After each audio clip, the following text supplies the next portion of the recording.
Só um minutinho. Oi, Diogo. Oi, Flávio, tudo bom? tudo bem? Eu estava... Bom, boa noite a todos. Obrigado pelo convite.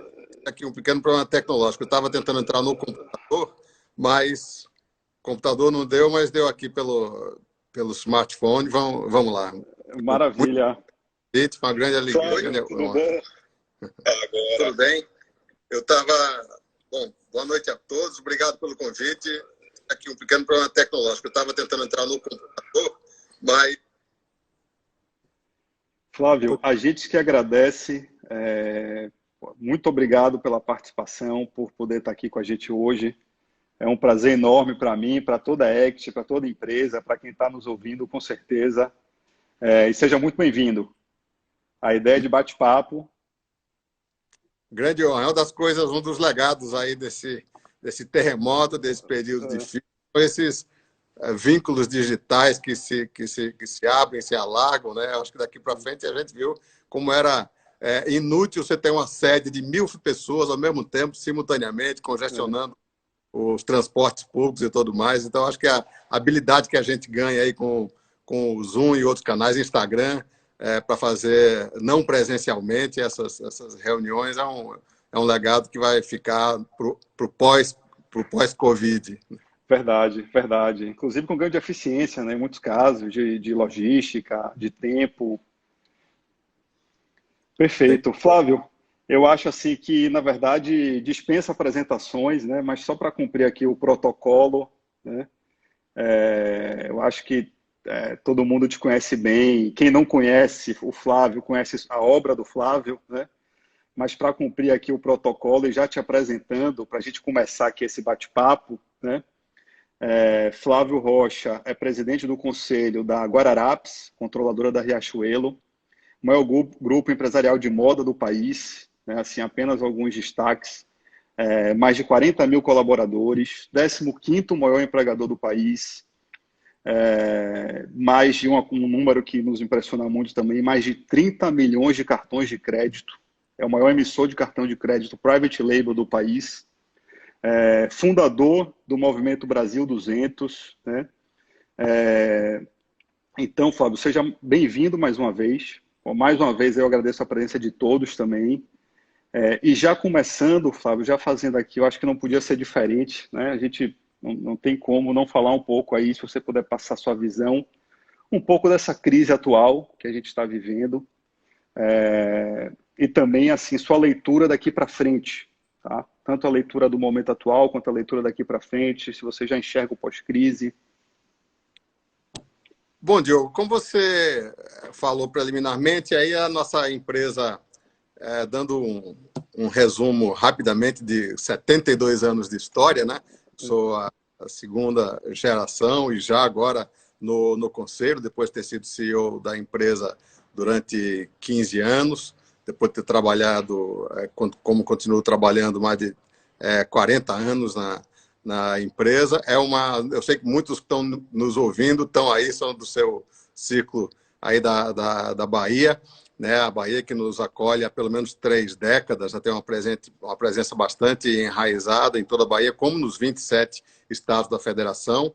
A nossa empresa tem uma arquitetura de negócio peculiar, porque ela tem, apesar da faceta mais visível ser a rede de lojas, com a marca Riachuelo, né, são 320 lojas nos 27 estados, nós somos como um iceberg, né? Tem a ponta do iceberg que é visível, que são as lojas, mas tem uma presença em todos os elos da cadeia de suprimento, né? Desde o acabamento do fio, tecelagens, confecções, né? Que fazem, como eu defino a empresa, uma empresa que vai do fio até a 10ª prestação depois da venda, né? Então é uma empresa muito mais complexa do que faz crer apenas uma rede de lojas, né? Nós, apesar dos meus 62 anos de idade, já achava que já tinha passado por muita coisa inusitada, mas essa é uma crise muito diferente de tudo que a gente passou. Até das pandemias que a gente já passou, pandemias que devastadoras, né? Desde a peste negra, que matou 2/3 da humanidade, né? Até já no nosso tempo de vida, o AIDS, o HIV, matou 30 milhões de pessoas. H1N1, que foi a mais recente, de 2009, também aqui no Brasil deixou um saldo devastador. No mínimo foram mais de 300, no mundo foram mais de 300 mil pessoas. Mas essa pandemia do coronavírus, ela vem com um efeito devastador que não vai se restringir apenas às eventuais vidas que serão ceifadas, como são em toda a força da natureza, em todo o tsunami, em toda a pandemia. O que está realmente trazendo um ingrediente novo é a terrível e devastadora combinação de um vírus mortal, apesar da taxa de letalidade baixa, mas ele tem uma taxa de contágio enorme, com uma novidade: 3,8 bilhões de pessoas conectadas via WhatsApp, muito assustadas, né, e realmente trocando essa informação, o que faz, como o próprio ministro Paulo Guedes diz, que vai trazer uma segunda onda. A primeira onda, a onda do vírus, e a segunda onda, a onda igualmente devastadora de uma depressão que está sendo contratada, que pode superar em muito até o que nós já vimos visto de pior, que foi a crise de 29. Né? Se imagina que essa depressão pode ser 3 vezes maior. Ela pode trazer um desemprego para um patamar nunca vistos. Até o próprio Estados Unidos já está mostrando isso aí, com 26 milhões de pessoas recorrendo ao seguro-desemprego em 3 semanas. Então, é isso que exige de nós uma visão ampla, holística. Está se colocando muito os olhos na primeira onda, que é triste, porque cada morte é uma tragédia, mas é necessário olhar a questão holística, né? Porque tem as mortes visíveis, mas tem as mortes invisíveis, porque desemprego, com a decorrente aumento de violência urbana, o caos social, né? Também tem que entrar nessa análise e nessa conta. Então, esse momento exige realmente de todos nós e dos gestores públicos essa visão ampla, para que, como um bom oncologista, né? O mau oncologista é aquele que põe os olhos apenas no tumor. E muitas vezes pode pôr uma dose da quimioterapia que extirpe o tumor, mas também mate o paciente. Não é isso que se quer. Nós queremos uma dose que seja suficiente para inibir o tumor, mas que poupe o bem maior, que é a vida do paciente. Então, a cura, né, e esse que torna o momento mais complicado, a cura não pode ser mais letal, mais danosa à vida do paciente do que a própria doença.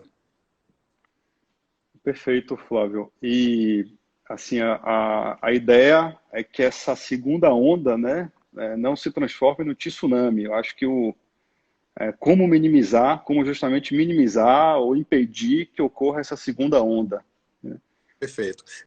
Diogo, eu quero também dizer, lógico que ao primeiro impacto, diante de um fato novo, tão desconhecido, tão cheio de zonas cinzentas e escuras, né? É lógico que a primeira reação, como nós tivemos, nós fomos da primeira leva de empresas de varejo, somente, que são aquelas que estão em contato com o cliente, rapidamente, já no dia 18 de março, nós fechamos todas as lojas, as 320 lojas nos 27 estados. Já havíamos, alguns dias antes, colocado todas as unidades industriais, são mais 12 mil colaboradores nas unidades industriais do Ceará e do Rio Grande do Norte, também em férias coletivas. Então, essa foi a primeira providência, porque o bem maior é a vida, é minimizar o contágio, né?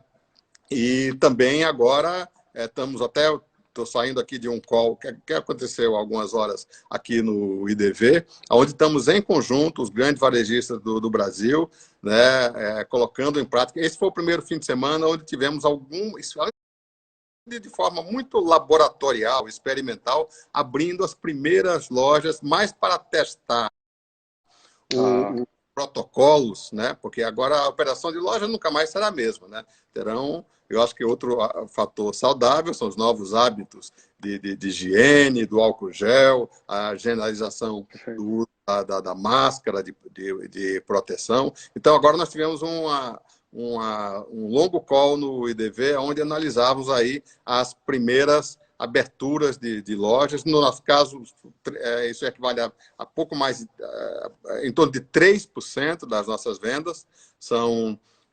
Hoje são 40 lojas que estão abertas. No fim de semana foram 20, né? Mas são lojas de polos mais afastados, Certo. onde a penetração do vírus é muito pequena, e esses são os principais indicadores. O número de casos, né? O número de óbitos e também, principalmente, a sobrecarga do sistema de saúde, né? É isso que a Da gente região, da cidade que a loja está. Exatamente, isso que a gente tem Certo. monitorado muito de perto para que a abertura vá se dando da forma mais segura. Flávio, até eu imagino que exista todo um protocolo também, né, de abertura das lojas, de treinamento, de logística, inclusive, dos colaboradores. Ah, Imagino que tenha todo um ritual a seguir, né, nessas reaberturas. sem sombra de dúvida, com extremo rigor, no caso, por exemplo, das empresas de vestuário.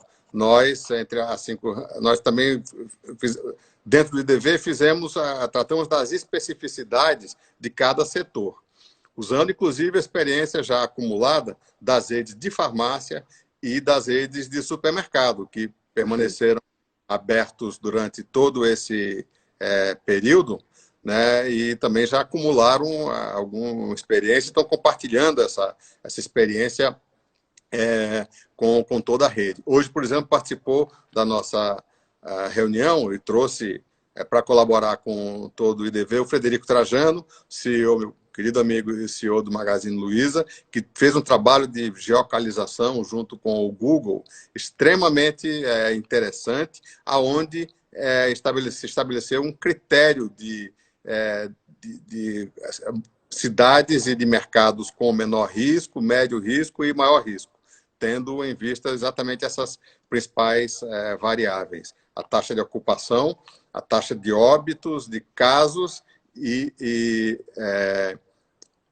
o número e a ocupação do setor, a sobrecarga do setor de saúde.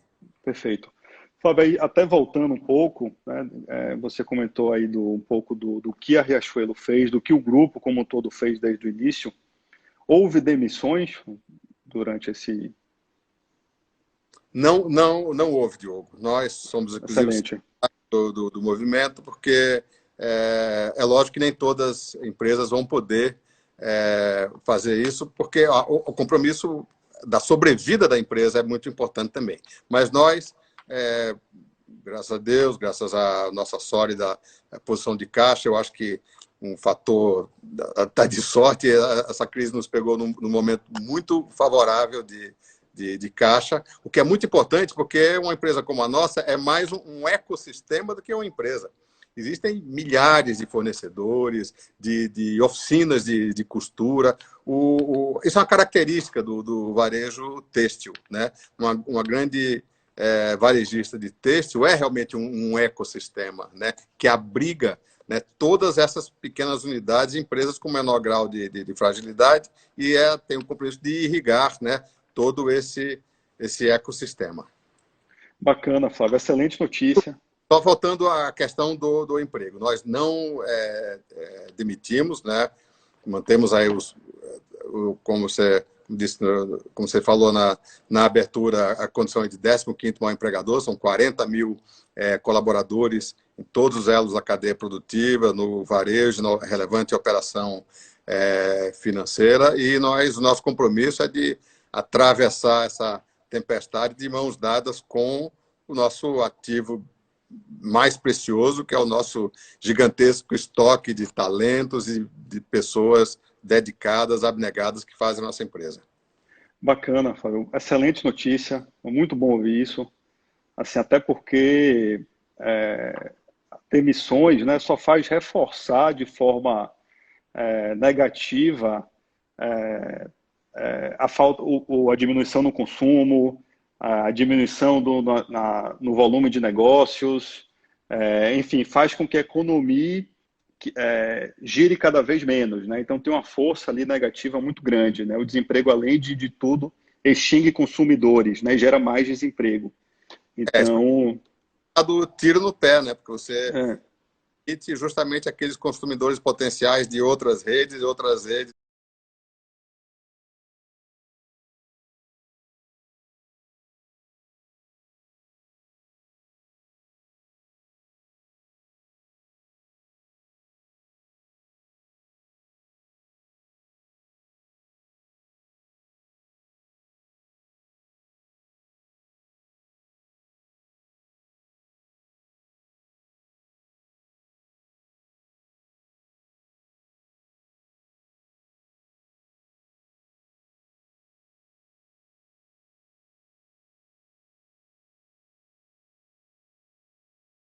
empresas também demitem. E eu quero aqui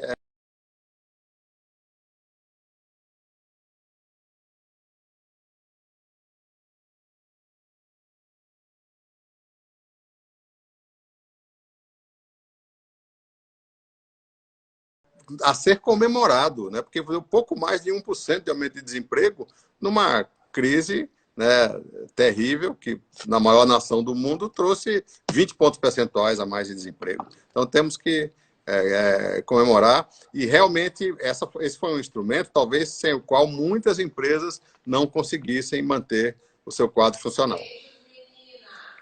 excelente, Flávio, excelente. E bacana, eu tenho escutado isso de outras pessoas também, né?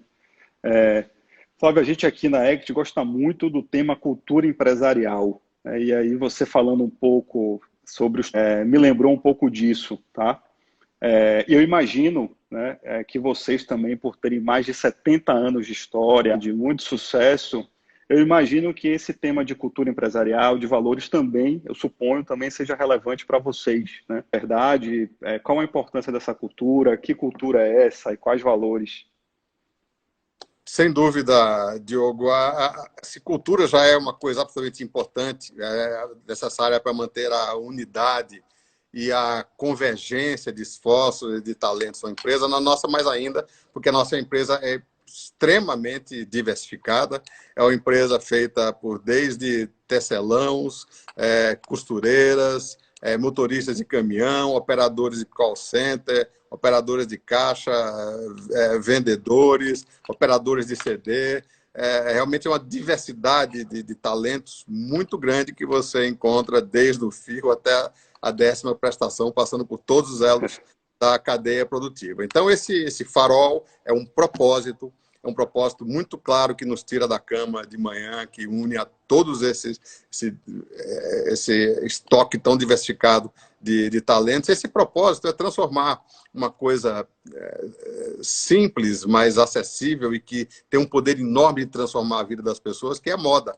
Moda é um fator de autoestima, era algo inacessível até bem pouco tempo atrás. Moda era um mundo hermético, fechado, quase arrogante, elitista, e nós vimos que através do nosso talento, através de uma vocação natural da nossa região, que é a vocação têxtil, as mãos habilidosas da mulher rendeira, que hoje está presente na costureira da Guararapes, das nossas fábricas, no ProSertão, que é um programa que eu quero falar, vi até que você colocou aqui na pauta, que é a coisa que nos enche de orgulho. Então, esse propósito é o farol que nos guia e faz convergir esses talentos e esforços, e faz mais do que isso, sentir que esse esforço está melhorando a vida das pessoas. Esse propósito é transformar a moda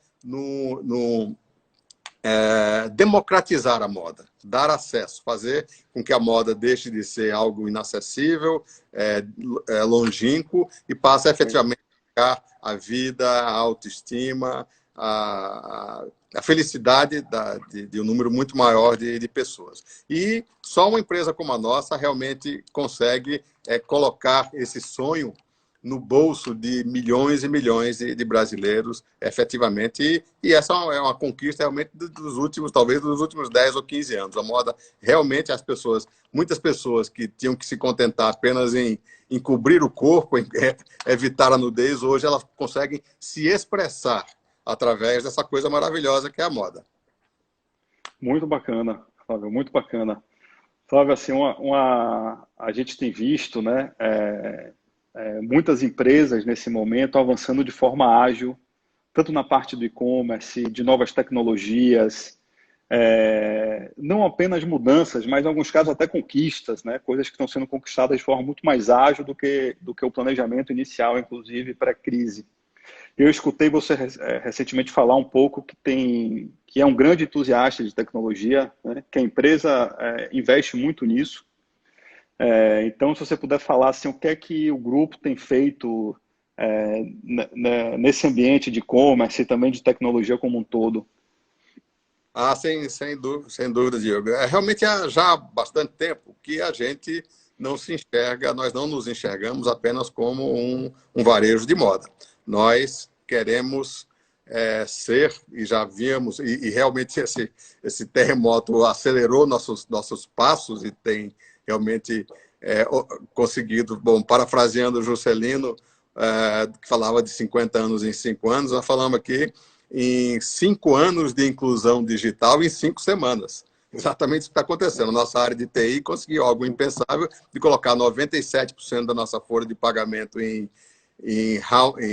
house office, né, em tempo recorde, né? E também a inclusão bancária, né, que é algo, os nossos clientes que tinham o hábito, muitos até nós sabíamos excluídos digitais, que tinham o hábito de ir à loja, fazer seu pagamento, a sua prestação, hoje rapidamente se incluir o nosso download, do nosso app financeiro, tanto quanto o app comercial, quebrando recordes. Isso quer dizer que muitos clientes que tinham o vínculo apenas no canal físico, hoje são clientes omnicanal, né? E eu acho que isso é um legado para o pós-crise. Nós conseguimos algo inimaginável. O nosso cartão Riachuelo, que você mencionou aí, os seus 31 milhões de plásticos, dos quais 8 milhões sempre ativos a cada instante do ano, a gente conseguiu, né, agora em abril, ter uma redução da inadimplência. Isso é absolutamente surpreendente. Isso quer dizer que a eficiência dos canais digitais, né, conseguiu realmente levar ao cliente a conveniência de pagar a sua prestação, independente de qualquer contratempo que ele tivesse. O e-commerce também uma grata surpresa. Sabe que empresas como a nossa eram os que tinham a menor participação de e-commerce. Diria que uma grande rede de varejo aqui no Brasil deve ter algo não superior a 5% de participação do e-commerce, porque são o hábito de experimentar a roupa, levar até o provador, sentir o toque do tecido. E nós estamos realmente com um crescimento surpreendente do e-commerce, né? Inclusive, 2/3 os clientes que já compravam na Riachuelo, esses estão representando 100% de aumento do canal e-commerce. Mas nós estamos tendo outros 300% que estão vindo de clientes novos, né, que criaram seu vínculo com a nossa empresa já no pós-crise. Então, nós queremos ser, não uma rede de varejo, mas nós queremos ser um hub, um ambiente virtual de tudo que é correlato à moda. Moda, gastronomia, viagem, cultura, né? E isso, o mundo físico, ele é mais democrático. Você entra num shopping center, que estavam abertos, e cada varejista, cada um dos 300 varejistas que estavam naquele shopping, tinham seus 5 ou 10 segundos de chance, de oportunidade. Era o tempo que o cliente estava caminhando na frente daquela loja. Mas o mundo virtual é muito mais desafiador, é muito mais excludente, porque o cliente não vai ter dezenas de aplicativos de varejistas de moda no seu smartphone. Ele vai ter um super app de lifestyle, talvez, né? Então, isso é muito mais excludente. Então, isso leva realmente a uma empresa começar a se enxergar fora dos seus limites físicos, né? E eu acho que essa é outra decorrência do coronavírus. Essas fronteiras vão desaparecer e a parceria, a cooperação, a sinergia vai ser quem souber cultivar essas sinergias, essas parcerias, né, vai ser um fator absolutamente determinante de sobrevivência e de crescimento. Então, nós estamos realmente revendo essas fronteiras da empresa para que possamos ser realmente um grande ecossistema de lifestyle. Excelente, Flávio. Excelente. Muito bom assim, ver uma grande organização tendo essa capacidade, eu diria, não apenas de mudança, de se adaptar, inclusive de conquistar e evoluir e tendo a capacidade de ser criativa e encontrar novos caminhos aí, mudanças de cenário, em adversidades, enfim, talvez mudanças de padrões, né, de consumo. Então, parabéns para toda a equipe. Os talentos que você comentou que não podem, né, ficar de fora de modo algum, realmente tem que ser mantidos. Muito bom. Diogo, ainda nesse tema, eu queria também fazer uma referência às novas modalidades de empresas, algumas de vendas, de canais de vendas, algumas que estavam em prestação até há mais de um ano. E agora, nesse prazo recorde, premido aí pelas circunstâncias, nós colocamos aí para rolar, por exemplo, a venda por WhatsApp, que é um modelo extremamente eficiente, um programa chamado Riacho Lovers, né, que são os amantes da Riachuelo, aí, que é onde cada um dos colaboradores, dos 40 mil colaboradores, hoje tem um código e se transformou num vendedor virtual. Tem gente que era vendedor de loja e está conseguindo vender mais da sua casa a partir do seu smartphone do que o que vendia com a loja física aberta. Então, são canais que vão se abrindo, agindo sinergicamente e vão ser potencializados ainda mais quando as lojas reabrirem. Bacana, muito bacana, muito bacana. Flávio, acho que passando aqui por um tema que eu sei que você é um grande, briga muito, assim, no bom sentido, por a gente como país, né, como sociedade. Assim, o Brasil está há muitos anos assim, muito atrás em todos os rankings de liberdade econômica, né? E você, eu vi uma frase sua recentemente, assim, que o Brasil tem uma insuportável voracidade tributária e que é preciso desligar esse aspirador de dinheiro, né? Então, assim, como diminuir toda essa burocracia que nos assola, né? E aí já comentando assim também, que eu acho que fazendo a segunda pergunta, que eu acho que é um desejo de todos nós brasileiros, como aumentar nossa capacidade, como aumentar a competitividade do Brasil no cenário internacional?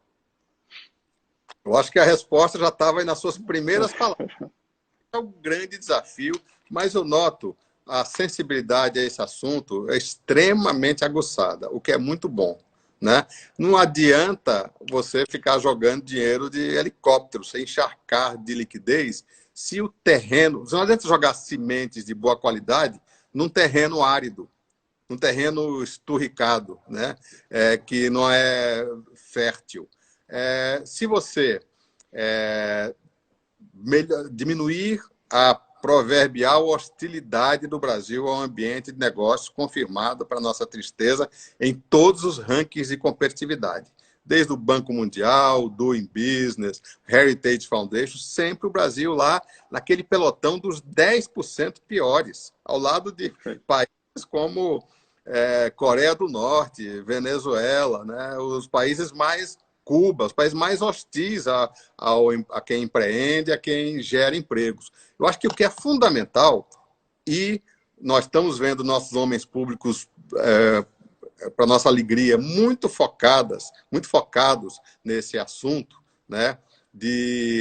A reforma trabalhista foi uma grande conquista para o trabalhador e para o empregador, ou seja, para as relações de trabalho, aquele cenário terrível de 3, chegamos a 3 milhões de ações trabalhistas. Isso é mais do que 80% das ações trabalhistas do mundo estavam aqui no Brasil. Quer dizer, isso é um fator de hostilidade do ambiente de negócios. A complexidade da legislação tributária, né? Qualquer empresa usa 2.000 horas, né, para fazer a sua complicadíssima escrituração tributária, seja ela média ou até pequena, né? Então, quando a gente vai conseguir tirar... O caminho para isso são as reformas, né? Bem encaminhadas, que a gente tem que continuar lutando por elas. Se a gente sair entre aqueles 30 piores ambientes de negócio para os 30 melhores, isso é perfeitamente possível, o dinheiro aparece. Não precisa de plano Marshall, não precisa de Casa da Moeda fazendo hora extra para imprimir papel pintado e jogar na economia, porque a gente já sabe o que acontece se você imprime muito papel e joga esse papel correndo atrás de gôndolas vazias. Ela já nos mostrou que isso acontece. É necessário sermos cada vez mais produtivos, enchermos essas gôndolas, que é a oferta que vai fazer esses preços caírem. Então, eu acho que esse é o desafio para o pós-crise, que se nós criarmos, adubarmos esse terreno que é o ambiente de negócio do Brasil, irrigarmos adequadamente, as sementes vão chover. As sementes são os investimentos, tanto internos quanto externos. Então, é isso que nós acreditamos. Eu tive, a semana passada, o privilégio de estar com ministros importantes falando justamente aí da retomada. É sempre gratificante ouvir o ministro Paulo Guedes com seu otimismo, com a sua visão positiva, e que constatar que nem esse terremoto todo, nem esse tsunami nos tirou a nossa equipe econômica, que muito justamente tem sido batizada do Dream Team, né, das suas convicções, do seu trilho, e basta passar o temporal que a gente vai retomar essa decolagem acelerada, como estava se desenhando antes da crise. Então, o otimismo persiste. Porque, Diogo, nós estamos na era do conhecimento. O conhecimento está guardado dos nossos bancos de dados aí, né? Não é como a economia agrícola, a economia industrial, quando eram as máquinas, eram os estoques. O que faz do Brasil, o que faz do mundo, né, um mundo muito mais produtivo do que há 100 ou 200 anos atrás, é que o resultado da produtividade são os seres humanos mais o conhecimento. Esse conhecimento está aí congelado, esperando, né, o fim do lockdown para entrar em campo mais uma vez.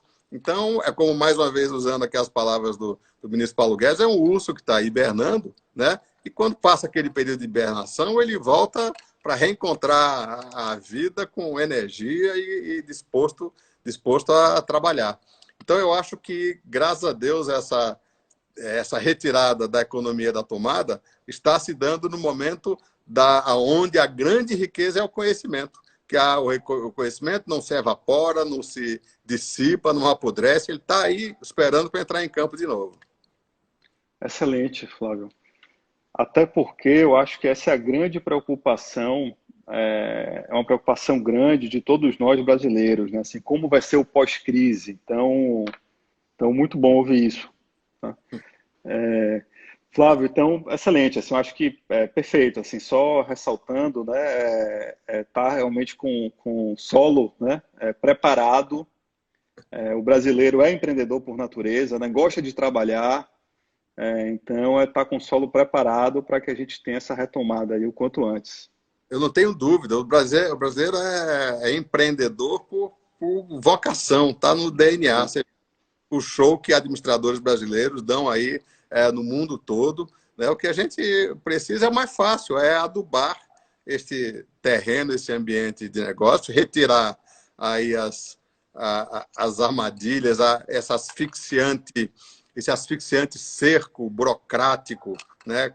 Criado por gente que nunca encostou a barriga no balcão, que não, né? Mas isso agora nós estamos realmente na frente da equipe econômica com gente que entende de como o jogo funciona, né? De como a sabedoria maior é a sabedoria suprema do livre mercado, né? Então, eu acho que o fato de nós termos, se nós tivéssemos essa crise, mais uma vez, mais um fator que mostra que Deus é brasileiro. Se essa crise nos apanhasse no momento de governos gastadores, excessivamente keynesianos, propensos à gastança, a escancarar o cofre, eu acho que a retomada iria ser muito, muito diferente. Nós estamos, é lógico que os programas aí de crédito e de manter a liquidez da economia estão em mãos responsáveis, que vão fazer por data definida apenas para contornar a barrigada aí da curva. Mas os valores da austeridade fiscal e da contenção, de olho na inflação e na explosão de...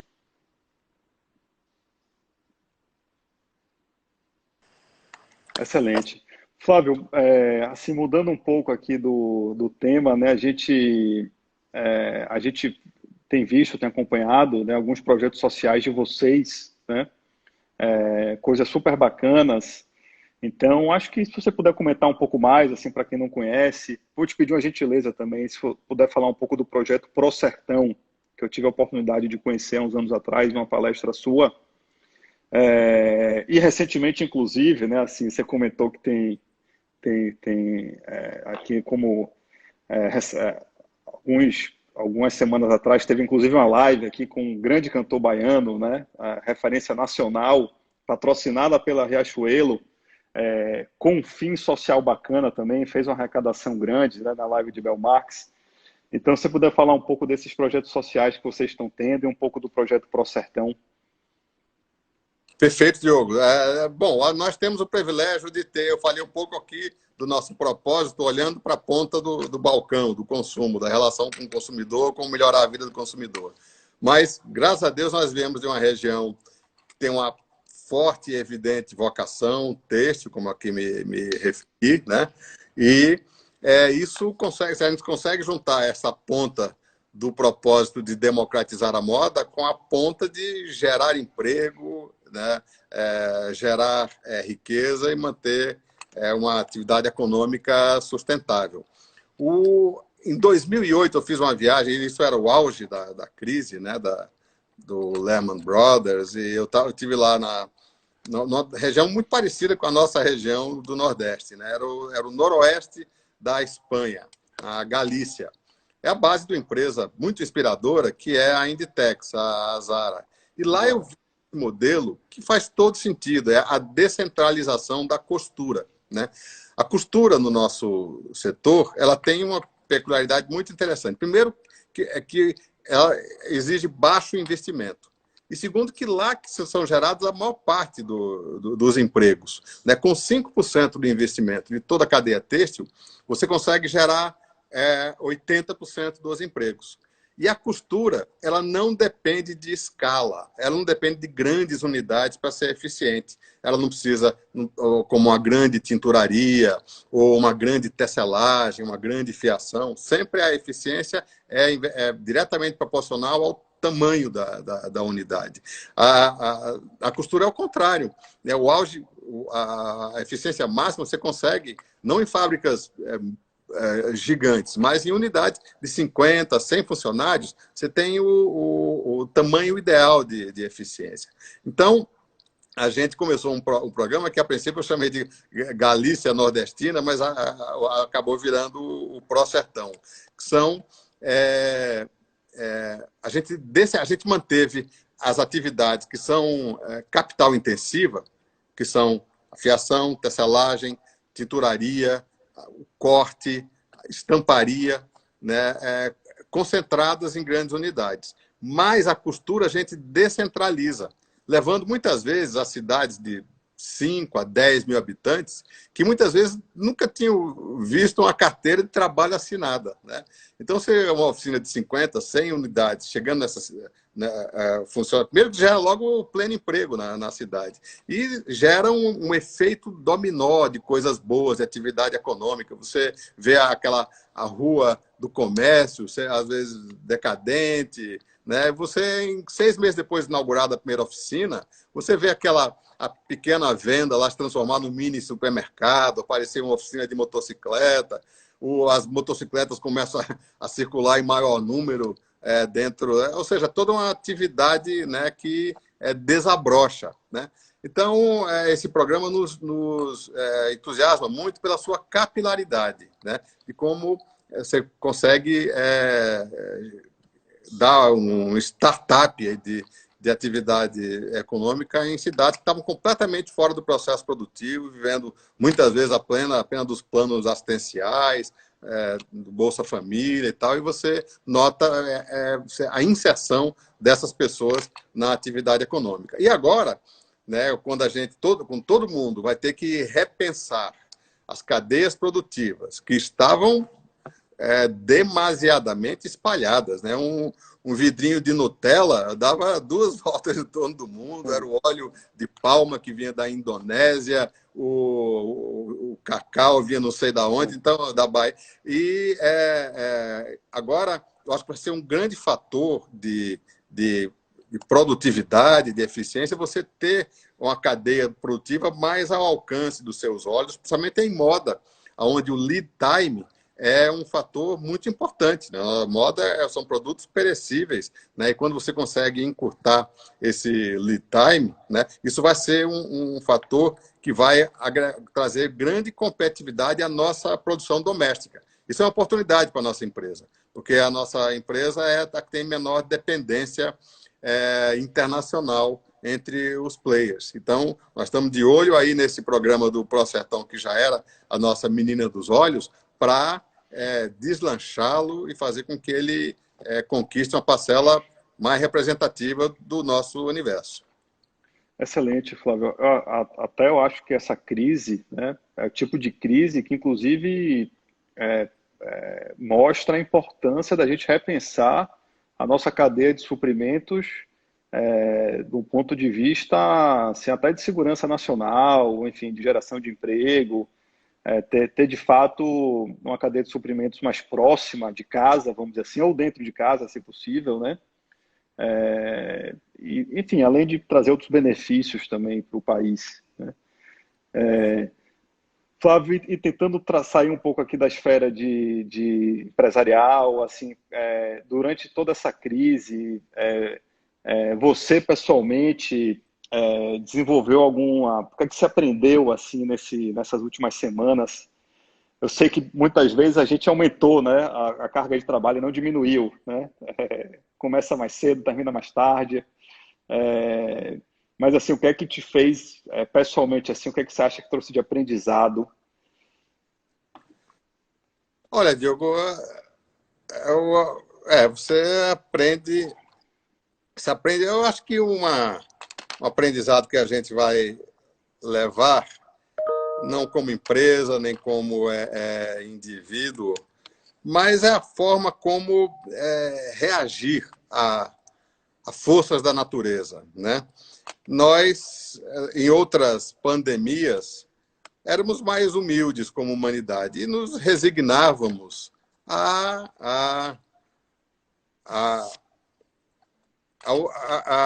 devastação e ao dano que era causado. Agora nós só vamos saber isso um pouco mais para frente. Mas lá na frente, a gente vai olhar, talvez aí em algum momento do segundo semestre, a gente vai olhar para trás, vai ver o saldo trágico das vidas que o vírus levou e vai olhar também para a crise que nós produzimos pela primeira vez, que não aconteceu no H1N1, não aconteceu na varíola, nem na SARS, nem na gripe espanhola, né? Que é a segunda onda, que essa sim, produzida por seres humanos, por relações às vezes desproporcional, às vezes não. Então, o ensinamento ainda está por vir, né? Nós devemos nos resignar às forças da natureza e contabilizar como uma perda irrecorrível, ou devemos ir para cima e tentar reagir. Eu acho que tem sérios indícios de que a nossa reação vai ser mais danosa, né, do que a própria doença que estava aí nos nos afligindo. Toda essa discussão, inclusive, né, do lockdown mais vertical, horizontal. Sim.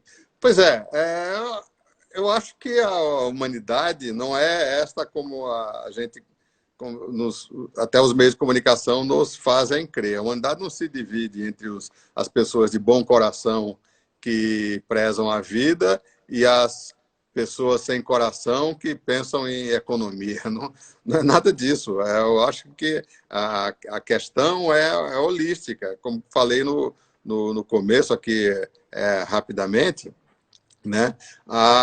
Tudo está conectado, né? A primeira e a segunda onda têm uma forte conexão em si, né? Agora, na teoria das restrições, se fala em ótimo local e máximo global, né? Ou você pode encarar um problema do ponto de vista estreito, localizado, ou você pode enxergar sistemicamente o problema.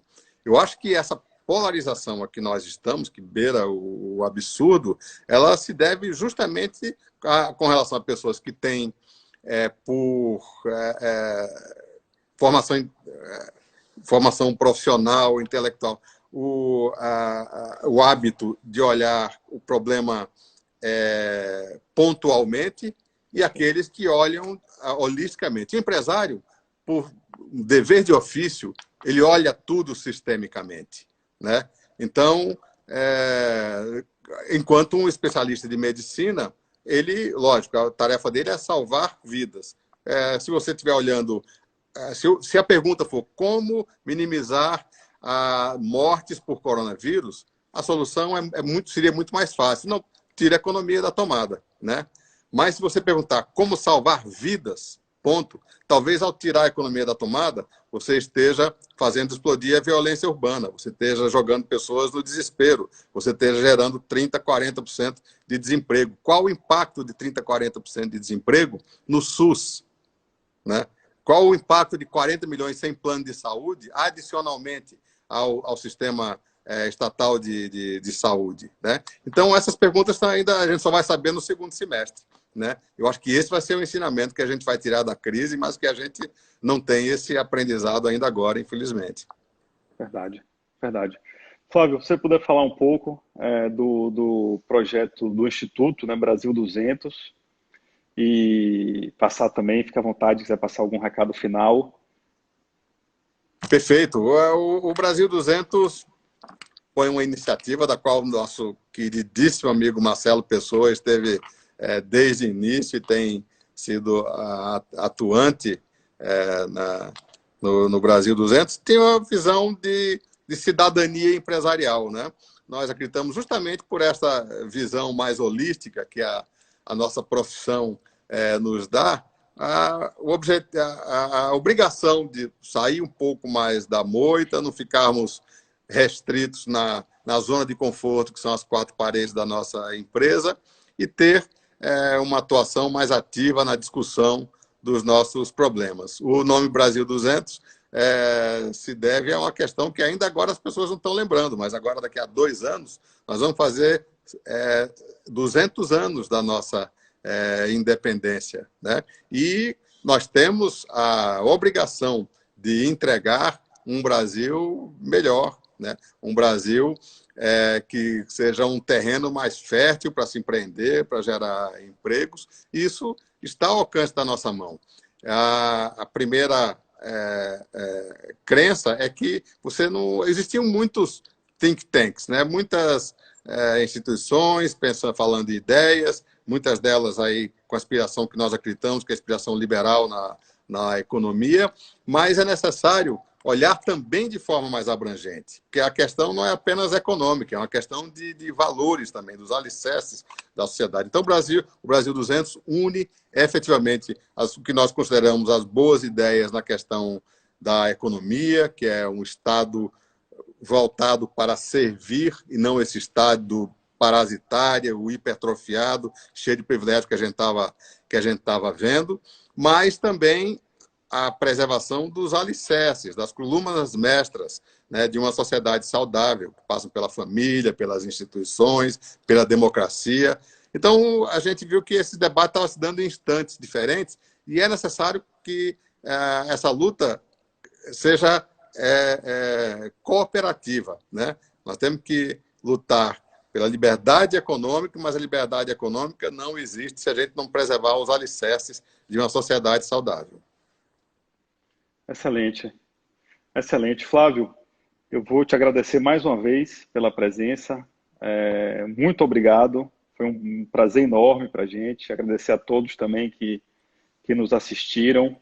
É um prazer enorme para a ACT estar aqui com todos vocês e com você, Flávio. Muito obrigado. Muito obrigado, Diogo. Agradeço imensamente a que estiveram conosco até aqui. Foi um prazer e uma honra. Grande abraço. Grande abraço. Pessoal, eu convido todos quem que, assim, eu acho que a gente tem esse papel também, né, de levar conteúdo, trazer grandes empresários para apresentar as suas visões. Convido a todos para ingressar no nosso canal de conteúdo no Telegram, que a gente manda diariamente algumas notícias, algumas informações super bacanas. Flávio, muito obrigado. Grande abraço. Até a próxima. Até a próxima.